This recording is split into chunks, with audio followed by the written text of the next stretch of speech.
Hello! In this video, you will learn very quickly how to enter edit mode and do your first modeling with a few simple tools. Now we have a cube. To change the shape, we need to go to edit mode. We change the mode from above, or more easily, we press tab and enter edit mode. Here we have three selection modes: vertices, edges, and faces.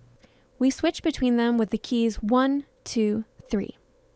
We select each of these. We can move with JR, rotate, S, enlarge, or shrink.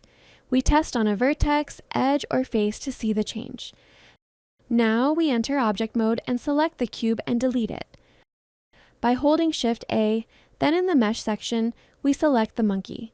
To select several parts at once, we hold Shift. We select different parts and change them a little. This way we can change a few parts in edit mode. So now we're going to make a new cube. Shift A again, and a new cube. We're going to select a face and hit E to create volume and expand the shape of the object. If you forget the shortcut, you can also extrude from the options on the right side of the screen. To add more cutting and control over the shape, we're going to hit Ctrl R to bring up the loop cut. We're going to drag it and confirm. The loop cut option is also on the side of the screen that you can use by clicking on the method. To make the edges smoother or more professional, we're going to select the edge and hit Ctrl B. We're going to increase the segments by rotating the mouse. If you like, you can also use the bevel option on the side of the screen.